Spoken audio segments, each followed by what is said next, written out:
अस्सलाम वालेकुम। एक हदीस का मफ़हूम आपकी खिदमत में पेश करता हूँ। किसी मुसलमान के झूठे होने के लिए यही काफ़ी है कि वो किसी भी बात को तहकीक के बग़ैर आगे पहुँचा दे। क्या ये मुसलमानों का तरीका है कि सुनी सुनाई बातों की बुनियाद पर किसी की जान ले ले? नहीं नहीं, ये तरीका मुसलमानों का नहीं। दूसरी बात यह है कि इस वाक़े को इस्लाम के साथ जोड़ने की कोशिश की जा रही है। इस्लाम किसी जाहिल या जज्बाती शख्स के किसी फ़ेल का ज़िम्मेदार नहीं। किसी शख्स को मुजरिम करार देने के लिए इस्लाम के पास एक तरीक़ाकार है, उससे जो भी हटेगा गुमराह और जालिम कहलाएगा। नाज़रीन कराम, सियालकोट में होने वाला अंधोनाक वाक़या हर इंसान के लिए तकलीफ़ देह है।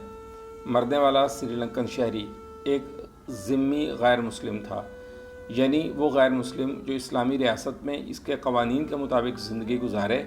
इस शख्स के मुआशरती हकूक़ भी वही थे जो किसी भी मुसलमान के हैं। इनके जान व माल, इज़्ज़त व आबरू का तहफ़्फ़ुज़ हुकूमत की ज़िम्मेदारी है।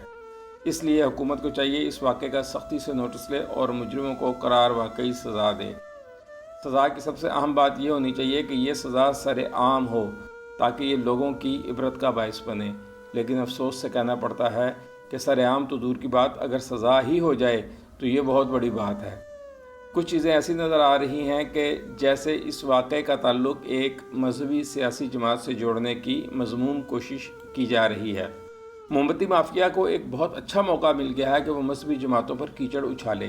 मोमबत्ती माफिया को अच्छी तरह समझ लेना चाहिए कि ऐसी कोई कोशिश कामयाब नहीं होने दी जाएगी।